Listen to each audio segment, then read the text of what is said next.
Hello all welcome to Kerala stock market guide. അപ്പോൾ ഇന്നത്തെ weekly സെഷനിലേക്ക് എല്ലാവർക്കും സ്വാഗതം. സോ ഈ സെഷനിൽ നമ്മൾ ചെയ്യാൻ പോകുന്ന കാര്യം ബാങ്ക് നിഫ്റ്റി കാര്യങ്ങളൊന്ന് അനലൈസ് ചെയ്യും. ശേഷം വരുന്ന ആഴ്ചകളിൽ നമ്മൾ സ്വിംഗ് ട്രേഡിന് വേണ്ടി കൺസിഡർ ചെയ്യുന്ന വളരെ കുറച്ച് സ്റ്റോക്സ് നമ്മൾ ഡിസ്കസ് ചെയ്യും. സോ ഇതൊരു ഡിസ്ക്ലൈമറായിട്ട് ആദ്യമേ കാണാം. ഇതൊരു സ്റ്റോക്ക് സജഷൻ വീഡിയോ അല്ല, മറിച്ച് നമ്മൾ പഠിക്കാനായിട്ട് എടുക്കുന്ന സ്റ്റോക്കുകളുടെ ഒരു വിവരണം മാത്രമാണ്. ആ ഒരു മനോഭാവത്തോടെ മാത്രം കാണാൻ ശ്രമിക്കുക. അപ്പോൾ നിങ്ങൾക്ക് അതൊരു നോളജബിൾ കണ്ടന്റ് ആയിട്ട് മാറുകയും ചെയ്യും. ഓക്കെ, അപ്പോൾ നമുക്ക് നോക്കാം നിഫ്റ്റിയിൽ എന്താ സംഭവിക്കുന്നത് എന്നുള്ള കാര്യം നമുക്ക് നോക്കാം. 25,000 അല്ലെങ്കിൽ 26,300 റേഞ്ചിൽ നിന്നും ഒരു ഡൗൺ സൈഡ് വന്ന മാർക്കറ്റ് ഒരു സപ്പോർട്ട് എടുത്ത് നിൽക്കുന്ന സോൺ എന്ന് പറയുന്നത് 25,700 to 800 സോണാണ്. സോ ലാസ്റ്റ് ദിവസത്തെ ട്രേഡിംഗ് സെഷൻ നോക്കുകയാണെങ്കിൽ തന്നെ മാർക്കറ്റിൽ അത്യാവശ്യം നല്ല രീതിയിലുള്ള ഒരു ബുള്ളിഷ് എൻഗൾഫിംഗ് എന്ന് പറയാൻ കഴിയില്ല, മറിച്ച് ഒരു ബുള്ളിഷ് പാറ്റേൺ നമുക്കിവിടെ കാണാൻ കഴിയും. മാർക്കറ്റ് ഈ ഒരു സോൺ ബ്രേക്ക് ചെയ്ത് അപ്സൈഡ് പോയിട്ടുണ്ടെന്നുള്ളൊരു കാര്യം പ്ലെയിൻ ചാർട്ടിൽ നമുക്ക് നോക്കിയാൽ കാണാൻ കഴിയും അല്ലേ. നമുക്ക് വേണമെങ്കിൽ 15 മിനിറ്റ് ചാർട്ടിലും കൂടെ ഒന്ന് പോയിട്ട് വരാം. 15 മിനിറ്റ് ചാർട്ട് നോക്കുമ്പോഴറിയാം മാർക്കറ്റിന്റെ ഒരു ഇന്റൻഷൻ ഈ ഒരു ഏരിയയിൽ നമുക്ക് വ്യക്തമാണ്. ഈ ഒരു 25,760 എന്നുള്ള റേഞ്ച്, ഈ ഒരു ഹോൾ സോൺ എന്ന് പറയുന്നത് മാർക്കറ്റിന്റെ ഒരു ഡിമാൻഡ് ഏരിയ ആയിട്ട് ആക്ട് ചെയ്യുന്ന ഒരു സോണായിട്ടാണ് എനിക്ക് തോന്നുന്നത് അല്ലേ. ആൻഡ് മാർക്കറ്റിന്റെ ഇനിയുള്ള ഇന്റൻഷൻ എന്ന് പറയുന്നത് മുകളിലുള്ള റെസിസ്റ്റൻസ് അല്ലെങ്കിൽ ലിക്വിഡിറ്റി ഏരിയാസിലേക്ക് മാർക്കറ്റ് പോകാനായിട്ടുള്ള ഒരു അറ്റംപ്റ്റ് വരുന്ന ദിവസങ്ങളിൽ ഉണ്ടാവും എന്നുള്ള കാര്യം നമുക്ക് ഏകദേശം വിശ്വസിക്കാം. സോ നിഫ്റ്റിയുടെ ഒരു വ്യൂ നമ്മൾ എപ്പോഴും മനസ്സിലാക്കിയിട്ട് വേണം ഈ എന്താ പറയുക ഓരോ ട്രേഡുകൾ നമ്മൾ ഇനിഷ്യേറ്റ് ചെയ്യാനായിട്ട് എപ്പോഴും അല്ലേ. സോ മാർക്കറ്റിന്റെ ഒരു വ്യൂ നിങ്ങൾ മനസ്സിലാക്കുക. 25,600 to 700 റേഞ്ച് മാർക്കറ്റ് ഹോൾഡ് ചെയ്യുന്നുണ്ടെങ്കിൽ നമുക്കൊരു ബുള്ളിഷ് വ്യൂവിൽ കണ്ടിന്യൂ ചെയ്യാം. മറിച്ച് ഈ ഒരു ഏരിയ, ഈ ഒരു സോൺ ബ്രേക്ക് ചെയ്ത് താഴെ വരുവാണെങ്കിൽ നമ്മൾ തീർച്ചയായിട്ടും കെയർഫുൾ ആവണം. അങ്ങനെ ഈ ഒരു സോൺ ബ്രേക്ക് ചെയ്യുകയാണെങ്കിൽ വീണ്ടും 300-400 പോയിന്റ്സിന്റെ ഡൗൺ സൈഡ് മാർക്കറ്റിൽ ഉണ്ടാവും എന്നുള്ള ഒരു ധാരണ നമുക്ക് മാർക്കറ്റിനെ കുറിച്ച് ഒരു ബേസിക്സ് ഒരു ധാരണ എപ്പോഴും ഉണ്ടായിരിക്കണം. ഓക്കെ, അപ്പോൾ നമുക്ക് ബാങ്ക് നിഫ്റ്റിയിലും കൂടെ ഒന്ന് വ്യൂ നോക്കിയ ശേഷം നമ്മൾ സെലക്ട് ചെയ്തിരിക്കുന്ന സ്റ്റോക്സിലേക്ക് പോകാം.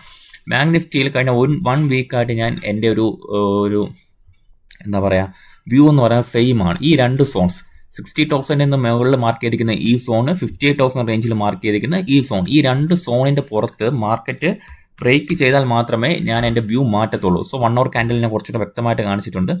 58,818 എന്നുള്ള ഈ സോണിന്റെ താഴെ പോയാൽ ഒരു ഡൗൺ സൈഡ് വ്യൂവും, മറിച്ച് 60,000 ബ്രേക്ക് ചെയ്ത് അപ്സൈഡ് പോയാൽ ഒരു അപ്സൈഡ് വ്യൂവും ഞാൻ എന്താ പറയുക കണക്കാക്കും. സോ നിലവിൽ മാർക്കറ്റ് ബാങ്ക് നിഫ്റ്റി സ്റ്റോക്സിലെല്ലാം കൺസോൾട്ടേഷൻ മാത്രമാണ് നടക്കുന്നത്. ഇപ്പോൾ സ്റ്റോക്സിൽ ഇൻഡിവിജ്വൽ സ്റ്റോക്സിലൊക്കെ മൂവ്മെന്റ് ഉണ്ടെങ്കിൽ പോലും bank Nifty as A index വലിയ മാറ്റമൊന്നും എനിക്ക് തോന്നുന്നില്ല. ഓക്കെ, സോ അപ്പോൾ നമുക്ക് ഫസ്റ്റ് സ്റ്റോക്ക് ഞാൻ അടുത്ത ആഴ്ചത്തേക്ക് കൺസിഡർ ചെയ്യുന്ന സ്റ്റോക്കുകൾ, ആദ്യത്തെ സ്റ്റോക്ക് ഞാൻ പരിചയപ്പെടുത്താം. ഫസ്റ്റ് സ്റ്റോക്ക് എന്ന് പറയുന്നത് മണപ്പുറം ആണ്. മണപ്പുറത്തിൻ്റെ കാര്യം ഞാൻ ഇതിൽ പെർഫെക്റ്റ് സെറ്റപ്പായിട്ടല്ല എടുത്തു വച്ചേക്കുന്നത്, മറിച്ച് ഒരു ഓവറോൾ മാർക്കറ്റ് സ്ട്രക്ചർ നോക്കുമ്പോൾ ഏത് സ്റ്റോക്ക് നല്ല രീതിയിൽ പെർഫോം ചെയ്യുന്നു എന്നാണ് ഞാൻ നോക്കിയത്. ഓക്കെ, അപ്പോൾ മണപ്പുറത്തിൻ്റെ ഒരു സ്ട്രക്ചർ നിങ്ങൾ നോക്കുക. ഇത് എടുത്തതിനൊരു സ്പെസിഫിക് കാരണമുണ്ട്. സെയിം സ്ട്രക്ചറാണ്, കണ്ടില്ലേ. ഈ സ്റ്റോക്ക് ഈ ഒരു ഏരിയ ഏതാണ്, ഇതിൻ്റെ ഒരു ഫുൾ റെസിസ്റ്റൻസ് എന്ന് പറയുന്നത് ഈ സോണാണ്. 229 റേഞ്ച് ബ്രേക്ക് ചെയ്ത ശേഷം ഉള്ള ഒരു മൂവ്മെൻറ്റ് നിങ്ങളൊന്ന് വാച്ച് ചെയ്യണം. ആൻഡ് ഈ ഒരു ഏരിയ തൊട്ട് നിങ്ങൾ ഓരോ തവണ ഈ സ്റ്റോക്ക് കൺസോളിഡേറ്റ് ചെയ്യുമ്പോഴും ഒരു നല്ല മൂവ്മെൻറ്റ് അതിൻ്റെ പുറകെ വരുന്നുണ്ടായിരുന്നു, കണ്ടില്ലേ. ഓരോ തവണ കൺസോളിഡേഷൻ ചെയ്യുമ്പോഴും ഒരു നല്ല മൂവ്മെൻറ്റ് ഇത് പിറകെ വരുന്നുണ്ടായിരുന്നു, കണ്ടില്ലേ. സിമിലർ സ്ട്രക്ചറാണ് ഇതിൻ്റെ ഒരു ബിഹേവിയർ പാറ്റേൺ എനിക്ക് മനസ്സിലായത്. ഓരോ തവണ അങ്ങനെ ഒരു കൺസോളിഡേഷൻ നടക്കുമ്പോഴും നമുക്ക് ഒരു സിമിലർലി ഒരു നല്ല മൂവ്മെൻറ്റും അതിൻ്റെ പുറകെ വരുന്നുണ്ടായിരുന്നു. സോ മണപ്പുറത്ത് ഞാനിവിടെ നോക്കുമ്പോഴത്തേക്കും ബേസിക്കലി മാർക്കറ്റ് ചെയ്യുന്ന കാര്യമെന്ന് പറയുന്നത് ഒരു അക്യുമുലേഷൻ ഫേസ് പോലെയാണ് എനിക്ക് ഫീൽ ചെയ്തത്. 260 to 290 റേഞ്ചിലാണ് മാർക്കറ്റ് ട്രേഡ് ചെയ്തുകൊണ്ടിരിക്കുന്നത്. ആൻഡ് ലാസ്റ്റ് ട്രേഡിൻ്റെ ആ ഒരു വോളിയത്തോടെ 294 എന്നുള്ള റേഞ്ച് ബ്രേക്ക് ചെയ്യാനായിട്ട് സാധിച്ചിട്ടുണ്ട്. അപ്പോൾ ഇതിൽ പറയാനുള്ളതെന്ന് പറഞ്ഞാൽ നമ്മൾ 4 hour ചാർട്ടുകൾ എടുത്ത് നോക്കണം. എന്താണ് ഇതിൽ മനസ്സിലാവുന്നത്? ബ്രേക്ക് ഔട്ട് ആണ് നമുക്ക് ഒരു പ്രഥമ ദൃഷ്ടിയെ തോന്നുമെങ്കിൽ പോലും വേറെ കുറച്ച് കാര്യങ്ങളുണ്ട്. ഈ ഒരു ഏരിയ ഉണ്ടല്ലോ, ഈ ഒരു ഓവർഹെഡ് സപ്ലൈ 298 എന്നുള്ള റീജിയനിലെ ഒരു ഓവർഹെഡ് സപ്ലൈ മാർക്കറ്റ് ബ്രേക്ക് ചെയ്താൽ മാത്രമേ ഒരു അപ്കമിങ് മൂവ്മെൻറ്റ് നമുക്ക് പ്രതീക്ഷിക്കേണ്ടതുള്ളൂ. അപ്പോൾ ഈ ഒരു റേഞ്ച് 298 എന്തായാലും മാർക്കറ്റിൽ ഒരു ബാരിയർ ആയിട്ട് നിൽക്കാൻ സാധ്യതയുണ്ട്. സോ ആ ഏരിയ ബ്രേക്ക് ചെയ്യുകയാണെങ്കിൽ ഒരു മൂവ്മെൻറ്റ് നമുക്ക് പ്രതീക്ഷിക്കാം. മോസ്റ്റ്ലി 5 to 6% മൂവ്മെൻറ്റ് മാത്രമേ ഞാൻ ഇതിൽ പ്രതീക്ഷിക്കുന്നുള്ളൂ നിലവിലെ അവസ്ഥയിൽ. ആൻഡ് മാർക്കറ്റ് സ്ട്രക്ചറലി പോസിറ്റീവ് ആണെങ്കിൽ പോലും ഒരു ചെറിയ മൂവ്മെൻറ്റിന് വേണ്ടിയിട്ട് മാത്രമാണ് ഞാൻ മണപ്പുറം ചൂസ് ചെയ്തേക്കുന്നത്. വരുന്ന ദിവസങ്ങളിൽ നമുക്ക് നോക്കാം. ഇതിൻ്റെ ഒരു സ്ട്രക്ചറലി നല്ല രീതിയിൽ ഈ ഒരു 300 റേഞ്ച് ബ്രേക്ക് ചെയ്യുവാണെങ്കിൽ ഒരു ഫ്രഷ് മൂവ്മെൻറ്റ് ഞാൻ പ്രതീക്ഷിക്കുന്നുണ്ട് മണപ്പുറത്ത്. ഓക്കെ, സോ ഈ ഒരു പാറ്റേൺ നിങ്ങളൊന്ന് ഐഡൻറ്റിഫൈ ചെയ്ത് വയ്ക്കുക. ഓക്കെ, മണപ്പുറം ഫിനാൻസ് അടുത്ത ഒരു മൂവ്മെൻറ്റ് സ്റ്റോക്ക് എന്ന് പറയുന്നത് ഞാൻ എടുത്തു വച്ചിരിക്കുന്നത് ലോറസ് ലാബ്സ് ആണ്. സോ ലോറസ് ലാബ്സിൻ്റെ 1 ഡേ ചാർട്ട് ഒന്ന് കാണിക്കാം. സി ലോറസ് നല്ല സ്ട്രക്ചറായിട്ടാണ് പോകുന്നത്. ഒരു അപ്സൈഡ് മൊമെൻറ്റം കണ്ടിന്യൂസ്ലി കാണിക്കുന്ന ഒരു സ്റ്റോക്കാണ്. ഓരോ തവണ കൺസോളിഡേഷൻ ബ്രേക്ക് ചെയ്യുമ്പോഴും അത്യാവശ്യം നല്ലൊരു പ്രൈസ് മൂവ്മെൻറ്റും ബ്രേക്ക് ഔട്ട് റീടെസ്റ്റും എല്ലാം ഇവിടെ കാണാം. നിങ്ങൾ അതിൽ ഇപ്പോഴത്തെ ചാർട്ട് നോക്കും മുന്നത്തെ ചാർട്ട് നോക്കി 600-625 റേഞ്ചിൽ ഒരുപാട് തവണ റെസിസ്റ്റൻസ് എടുത്തിട്ടുണ്ട് ഈ സ്റ്റോക്ക്. ആൻഡ് എന്ത് സംഭവിച്ചു? ഈ സ്റ്റോക്ക് ബ്രേക്ക് ഔട്ട് ചെയ്ത ശേഷം ഒരു റീടെസ്റ്റും തന്ന് പിന്നെ നല്ല രീതിയിലൊരു അപ്സൈഡ് മൊമെൻറ്റമാണ് കണ്ടത്. സോ സ്ട്രക്ചറലി നോക്കുമ്പോഴത്തേക്ക് അത്യാവശ്യം നല്ല രീതിയിൽ പെർഫോം ചെയ്യുന്നുണ്ട് ലോറസ് ലാബ്സ്. കൺസോളിഡേഷൻ എടുക്കുന്ന സമയങ്ങളിൽ അത്യാവശ്യം നല്ല രീതിയിൽ സെല്ലിങ്ങും വരുന്നുണ്ട്. ആൻഡ് ആ ബ്രേക്ക് ഔട്ടിന് ശേഷം അതിൻ്റെ ഫോളോ മൂവ് വളരെ ശക്തമായിട്ട് ഈ സ്റ്റോക്കിലുണ്ടെന്ന് തോന്നിയാണ് ഞാൻ ലോറസ് ലാബ്സിൽ എടുത്തത്. അപ്പോൾ നിങ്ങളിവിടെ നോക്കുകയാണെങ്കിൽ തന്നെ ലോറസിൻ്റെ നിലവിലെ അവസ്ഥ എന്ന് പറഞ്ഞാൽ 1045 റേഞ്ചിൽ അത്യാവശ്യം നല്ല രീതിയിലുള്ളൊരു വോളിയത്തോടെ ബ്രേക്ക് ചെയ്തിട്ടുണ്ട്. ആൻഡ് ഈ ഒരു ഓവർ ഹെഡ് സപ്ലൈ മാക്സിമം ഈ സ്റ്റോക്ക് കവർ ചെയ്ത് പോയിട്ടുണ്ടെന്നാണ് എൻ്റെ വിശ്വാസം. ഒരു ട്രയാങ്കിൾ പാറ്റേൺ നമുക്കിവിടെ കാണാൻ കഴിയുന്നുണ്ട്. സൂക്ഷിച്ച് നോക്കിയാൽ ഒരു ട്രയാങ്കിൾ പാറ്റേൺ നമുക്കിവിടെ കാണാൻ കഴിയും. ആൻഡ് ഞാൻ വലിയ മൂവ്മെൻറ്റ്സ് ഒന്നും നിലവിലെ മാർക്കറ്റിൽ പ്രതീക്ഷിക്കുന്നില്ല. 5-6% മൂവ്മെൻറ്റ്സ് പ്രതീക്ഷിച്ചായിരിക്കും ഞാൻ ഈ സ്റ്റോക്ക് വാച്ച് ലിസ്റ്റിൽ ഇട്ടേക്കുന്നത്. സോ നിങ്ങളുടെ സ്റ്റഡീസ് നടത്തുക ലോറസ് ലാബ്സിൽ. ആൻഡ് നിങ്ങളെ വ്യൂസ് നിങ്ങളൊന്നും പറ്റുമെങ്കിൽ കമൻ്റ് ആയിട്ട് ഇടാൻ ശ്രമിക്കുക. ഓക്കെ, ഇപ്പോൾ ലോറസ് ലാബ്സ് എന്തെങ്കിലും വാച്ച് ലിസ്റ്റിൽ ഇടുക. ആൻഡ് ഇതിൻ്റെ സപ്പോർട്ട് ആൻഡ് റെസിസ്റ്റൻസ് റേഞ്ചുകൾ മാർക്ക് ചെയ്തിടുക. ഇപ്പോൾ നിങ്ങൾക്ക് ഈ ഒരു സ്റ്റോക്ക് ഇഷ്ടപ്പെട്ടെങ്കിൽ നിങ്ങൾ ചെയ്യേണ്ടത് ഈ ഒരു റേഞ്ച് നിങ്ങൾക്ക് കംഫർട്ടബിൾ അല്ല, കുറച്ച് ഹയർ പ്രൈസാണ് ചിന്തിക്കുകയാണെങ്കിൽ നിങ്ങൾ ഒരു റേഞ്ച് ഈ റേഞ്ച് മാർക്ക് ചെയ്തിട്ടുള്ളൂ. 930 എന്നുള്ള റേഞ്ച് ഒരു നല്ലൊരു ഡിമാൻഡ് ഏരിയ ആയിട്ട് ആക്ട് ചെയ്യാനുള്ള പോസിബിലിറ്റി ഉണ്ട്. സോ നിങ്ങൾ ഈ ഒരു 930 റേഞ്ച് ഡിമാൻഡായിട്ട് മാർക്ക് ചെയ്തിടും. തിരിച്ച് ലോറസ് ലാബ്സ് റീട്രേസ്മെൻറ്റ് തരുവാണെങ്കിൽ നിങ്ങൾക്ക് അവിടെ നിന്ന് ക്യാച്ച് ചെയ്യാമല്ലോ. ശേഷം നിങ്ങൾക്ക് വേണമെങ്കിൽ ഈ ഒരു സോണും നോക്കാം. ഈ ഒരു സോണും ഒരു ഡിമാൻഡ് ഏരിയ ആയിട്ട് ആക്ട് ചെയ്യാൻ പോസിബിലിറ്റി ഉണ്ടെന്ന് തോന്നുന്നുണ്ടെങ്കിൽ നിങ്ങൾക്ക് ആ ഒരു ഏരിയാസും എന്താ പറയുക ഒരു ഡിമാൻഡായിട്ട് മാർക്ക് ചെയ്തിടൂ. ഒരു ഡൗൺ സൈഡ് വന്ന് ലോറസ് ലാബ്സ് ഈ ഡിമാൻഡ് ഏരിയയിൽ ടാപ്പ് ചെയ്യുമ്പോൾ മാത്രം എടുത്താൽ മതി. ആൻഡ് നിലവിൽ ഇവിടെ ഒരു ട്രെൻഡ് കണ്ടിന്യൂഷൻ ഉണ്ടെങ്കിൽ ഒരു 1075-1100 റേഞ്ചിലേക്ക് ട്രെൻഡ് കണ്ടിന്യൂഷൻ ഉണ്ടെങ്കിൽ മാർക്കറ്റ് ഒരു മൂവ്മെൻറ്റിനുള്ള പോസിബിലിറ്റി ഉണ്ട്. സോ ലോറസ് ലാബ്സ് എന്തായാലും ഒന്ന് വാച്ച് ലിസ്റ്റ് ഇടൂ. ഹൈ പ്രയോറിറ്റി സ്റ്റോക്കായിട്ട് കൺസിഡർ ചെയ്യാൻ പറ്റുന്ന ഒരു സ്റ്റോക്കാണ് ലോറസ് ലാബ്സ്. ഓക്കെ, അപ്പോൾ അടുത്ത സ്റ്റോക്ക് ഞാൻ പറയുകയാണ് പ്രിസിഷൻ വയേഴ്സ്. ഞാൻ ഒരു തവണ എടുത്തു ശേഷം മീഡിയം ടേം സെല് ചെയ്ത സ്റ്റോക്കാണ്. അപ്പോൾ പ്രിസിഷൻ വയേഴ്സ് നിങ്ങൾ നോക്കിയേ, ഒരു വളരെ ബ്യൂട്ടിഫുൾ പാറ്റേൺ ഇവിടെ കാണാം. ഇത്രയും വലിയ ഒരു കൺസോളിഡേഷൻ അല്ലെങ്കിൽ ഒരു ബേസ് ഏരിയയിൽ നിന്ന് ബ്രേക്ക് ചെയ്ത സ്റ്റോക്ക് ഡൗൺ സൈഡ് വന്ന് ആ ഒരു ബ്രേക്ക് ഔട്ട് സോണിൽ നിൽക്കുകയാണ്. സോ ഇത്രയും നല്ലൊരു സെറ്റപ്പ് ആയിട്ടാണ് എനിക്ക് തോന്നിയത്. പ്രിസിഷൻ വയേഴ്സ് നിങ്ങൾ നോക്കി, എന്നാൽ ഗ്രൂപ്പിൽ ഒരിക്കൽ ഷെയർ ചെയ്ത സ്റ്റോക്കാണ് പ്രിസിഷൻ വയേഴ്സ്. സോ നിങ്ങളിവിടെ നോക്കുകയാണെങ്കിൽ അറിയാം അത്യാവശ്യം നല്ലൊരു മൂവ്മെൻറ്റ് തന്നു. ആൻഡ് കഴിഞ്ഞ 5 വീക്കായിട്ട് ഒരു മാസമായിട്ട് ഈ സ്റ്റോക്ക് ഈ ഒരു ബ്രേക്ക് ഔട്ട് ഏരിയയിലേക്ക് പതുക്കെ മന്ദം എത്തിയിട്ടുണ്ട്. ആൻഡ് ഇനി എന്തായിരിക്കും എന്നുള്ള കാര്യമാണ് നമ്മൾ ചിന്തിക്കേണ്ടത്. സോ പ്രിസിഷൻ വയേഴ്സിൻ്റെ ഒരു ഓവറോൾ സ്ട്രക്ചർ നോക്കുകയാണെങ്കിൽ 2 ഡിമാൻഡ് ഏരിയാസ് വേണമെങ്കിൽ നമുക്ക് മാർക്ക് ചെയ്തിടാം. ഇതിൻ്റെ ഓവറോൾ സ്ട്രക്ചറിൽ നിന്ന് ഒരു കാര്യം മനസ്സിലായി, സ്റ്റോക്കിൽ ബയേഴ്സ് ഉണ്ട്. ഓക്കെ, പിന്നെ നമ്മൾ ചെയ്യേണ്ടത് എവിടെയാണ് ബയേഴ്സ് കൂടുതൽ ഉണ്ടാവാൻ പോസിബിലിറ്റി ഒന്ന് മനസ്സിലാക്കുകയാണ്. അപ്പോൾ 2 ഡിമാൻഡ് ഏരിയാസ്, 3 ഡിമാൻഡ് ഏരിയാസ് നമുക്കിവിടെ കാണാൻ കഴിയും. 177 വരെയുള്ള റേഞ്ചുകൾ ഡിമാൻഡ് ഏരിയാസ് ആയിട്ട് ആക്ട് ചെയ്യാൻ പോസിബിലിറ്റി ഉണ്ട്. സോ പ്രിസിഷൻ വയേഴ്സിൽ ഇനി എന്താണെന്നുള്ള കാര്യം നമുക്ക് മനസ്സിലാക്കേണ്ടിയിരിക്കുന്നു. അപ്പോൾ ഇനി ഈ സോണിൽ നിന്നും ബ്രേക്ക് ചെയ്ത ശേഷം മാർക്കറ്റിന് അപ്സൈഡ് പോകുവാണോ അതോ ഈ ഒരു ഡിമാൻഡ് ഏരിയയിലേക്കൊരു മാറ്റം ഉണ്ടാവാൻ പോസിബിലിറ്റി ഉണ്ടോ എന്നുള്ളത് 2 കാര്യങ്ങളാണ് ഉള്ളത്. ഓക്കെ, സോ ഇത് ഈ സ്റ്റോക്ക് വാച്ച് ലിസ്റ്റിൽ ഇടുക. ഏത് ഡിമാൻഡ് ഏരിയയിൽ നിന്നായിരിക്കും ഈ സ്റ്റോക്ക് റീട്രേസ് ചെയ്യുക എന്ന് പറയാൻ കഴിയില്ല. എന്നാൽ ഇപ്പോൾ റീടെസ്റ്റ് എന്ന് പറയുന്നത് അത്യാവശ്യം നല്ല കംഫർട്ടബിൾ റീടെസ്റ്റ് ആണ്. അപ്പോൾ 3 സോൺസ് ഉണ്ട് നമുക്ക് ഇതിൽ കണക്കാക്കാനായിട്ട്. പ്രിസിഷൻ വയേഴ്സ് എന്ന സ്റ്റോക്കിൽ കണക്കാക്കാനായിട്ട് 3 ലെവൽസ് നമ്മൾ മാർക്ക് ചെയ്തിട്ടുണ്ട്. സോ നിങ്ങളും ഈ ഒരു സ്റ്റോക്ക് ഒന്ന് വാച്ച് ലിസ്റ്റിൽ ഇടുക. പ്രിസിഷൻ വയേഴ്സിൻ്റെ ഫ്യൂച്ചർ മൂവ്മെൻറ്റ്സ് ഒന്ന് പഠിക്കാൻ ശ്രമിക്കുക. ഓക്കെ, അപ്പോൾ നമ്മൾ അടുത്ത സ്റ്റോക്കായ റിലയൻസിനെ കുറിച്ച് ഒന്നും കൂടെ ഒന്ന് പഠിക്കാൻ ശ്രമിക്കാം. അപ്പോൾ റിലയൻസിൻ്റെ ടോട്ടൽ സ്ട്രക്ചർ ഒന്ന് നോക്കിയാൽ നിങ്ങൾ റിലയൻസിൻ്റെ ടോട്ടൽ സ്ട്രക്ചർ നോക്കുമ്പോഴത്തേക്കും ഒരു കാര്യം വ്യക്തമാണ്, ഒരു ട്രെൻഡ് ലൈൻ ഇവിടെ ഉണ്ടെന്നുള്ള കാര്യം നമുക്ക് മനസ്സിലാവും. Trend line break out and retest ഇവിടെ നമുക്കിവിടെ വിസിബിളായിട്ട് നമുക്കിവിടെ കാണാം.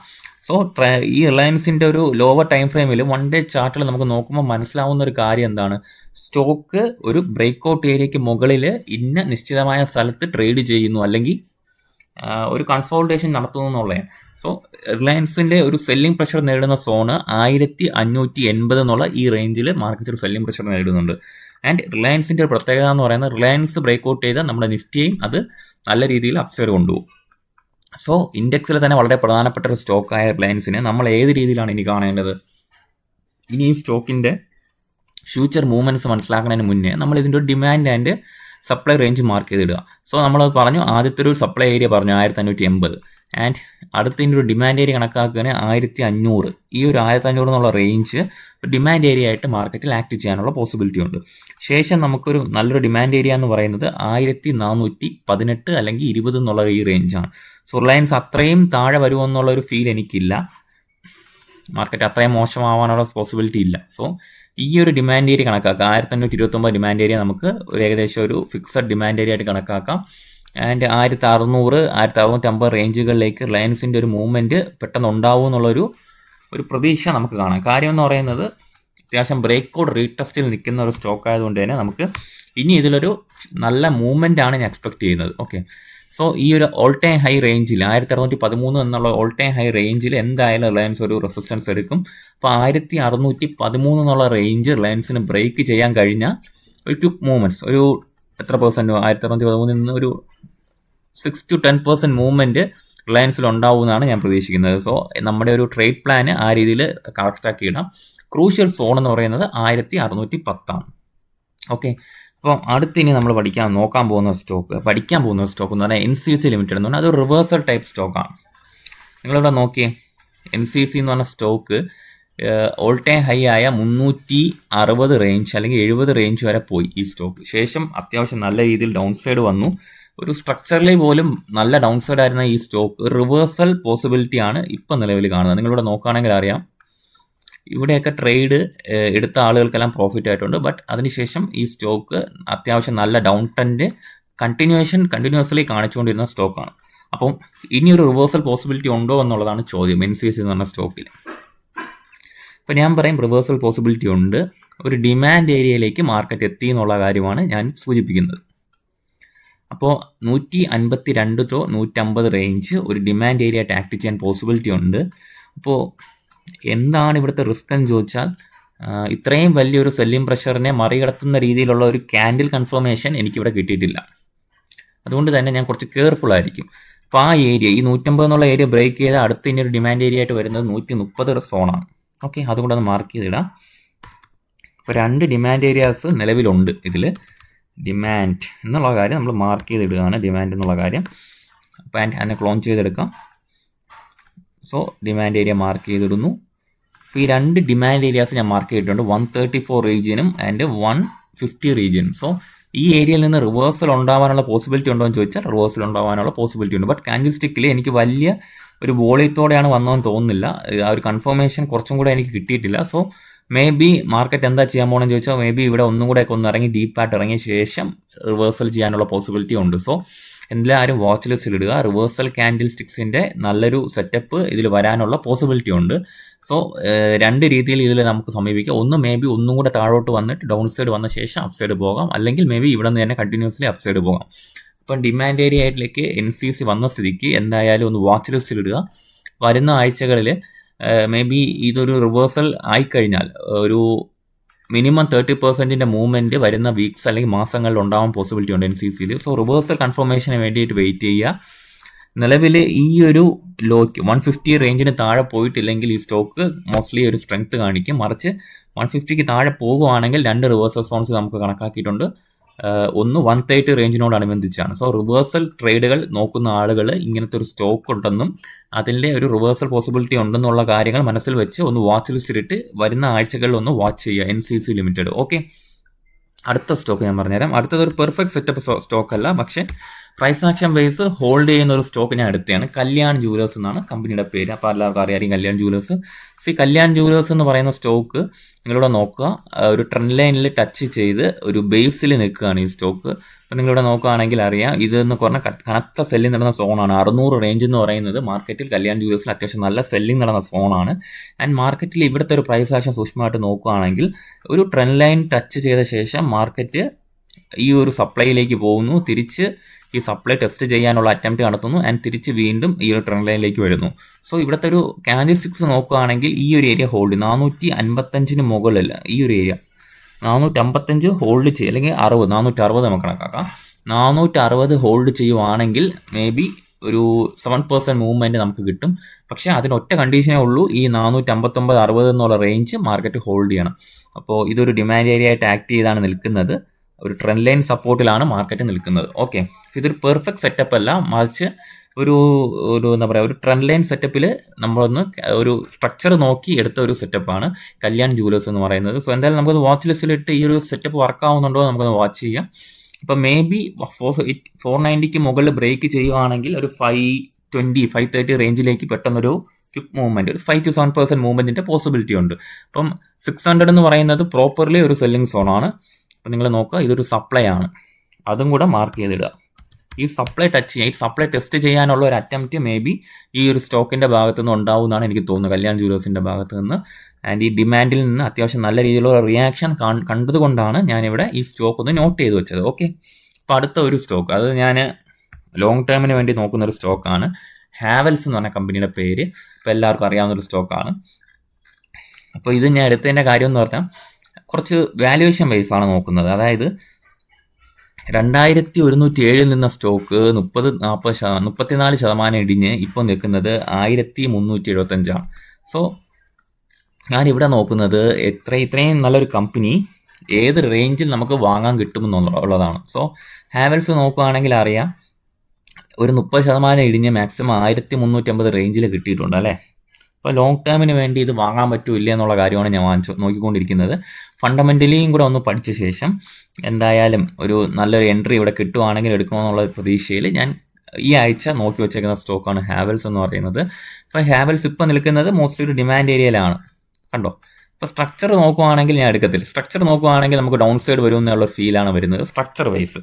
ബട്ട് ഒരു പ്രൈസ് ആക്ഷൻ, അതിലെ മൈന്യൂട്ടായിട്ട് ഡേ ടൈം ഫ്രെയിമിൽ പ്രൈസ് ആക്ഷൻ നോക്കുമ്പോഴത്തേക്കും ഈ ഒരു റേഞ്ച് 1360 മുകളിൽ ഡിമാൻഡ് എടുത്ത് നിൽക്കുന്നതായിട്ടാണ് എനിക്ക് ഫീൽ ചെയ്തത്. അതാണ് ഞാൻ ഈ ഒരു സ്റ്റോക്ക് എടുത്തു വച്ചേക്കുന്നത്. സോ ഈ ഒരു ഡിമാൻഡ് ഏരിയയ്ക്ക് താഴെ പോയാൽ ഞാനിത് അവോയ്ഡ് ചെയ്യും, മറിച്ച് ഡിമാൻഡ് ഏരിയയ്ക്ക് മുകളിലാണ് ട്രേഡ് ചെയ്യുന്നതെങ്കിൽ പ്രൈസ് ആക്ഷൻ വെച്ചിട്ട് വരുന്ന ആഴ്ചകളിൽ ഞാൻ കൺസിഡർ ചെയ്യും. സോ ഈ ഡിമാൻഡ് ഹോൾഡ് ചെയ്യുന്നുണ്ടോ എന്നുള്ളതാണ് എൻ്റെ ഒരു എന്താ പറയുക പ്രയോറിറ്റി. ഈ ഡിമാൻഡ് ഹോൾഡ് ചെയ്യുന്നുണ്ടെങ്കിൽ ഞാൻ ഈ സ്റ്റോക്ക് ട്രേഡിനായിട്ട് കൺസിഡർ ചെയ്യും. അപ്പോൾ വരുന്ന ആഴ്ചകളിൽ ഞാൻ വാച്ച് ലിസ്റ്റിലിടും. നമുക്ക് ടെലിഗ്രാം ഗ്രൂപ്പിൽ ഈ സ്റ്റോക്കിനെ കുറിച്ച് ഡിസ്കസും ചെയ്യാം. ഓക്കെ, സോ അപ്പോൾ നിങ്ങൾ ഒരു കാര്യം മനസ്സിലാക്കുക, ഇതെല്ലാം ഒരു ടീച്ചിങ് പർപ്പസിന് വേണ്ടി എടുക്കുന്ന ഒരു കണ്ടന്റുകളാണ്. അപ്പോൾ ഇതെല്ലാം നമ്മൾ മെയിൻലി ഉദ്ദേശിക്കുന്നത് ട്രേഡുകളുടെ ലോജിക്കും എക്സ്പ്ലെയിൻ ചെയ്ത് തരാനാണ്. സോ നിങ്ങൾ അതിന് വേണ്ടിയിട്ട് അല്ലെങ്കിൽ പഠിക്കാൻ വേണ്ടിയിട്ട് മാത്രമായിരിക്കും ഞാൻ വീഡിയോ കാണേണ്ടത്, മറിച്ച് ഡിസ്ക്ലെയിമർ അത് നിങ്ങൾ മനസ്സിലാക്കി തന്നെ മുൻപോട്ട് പോവുക. അപ്പോൾ അങ്ങനെയാണെങ്കിൽ ഇതുപോലുള്ള കണ്ടന്റുകൾ ഞാൻ മാക്സിമം ചെയ്യാൻ ശ്രമിക്കാം. Okay, so thank you.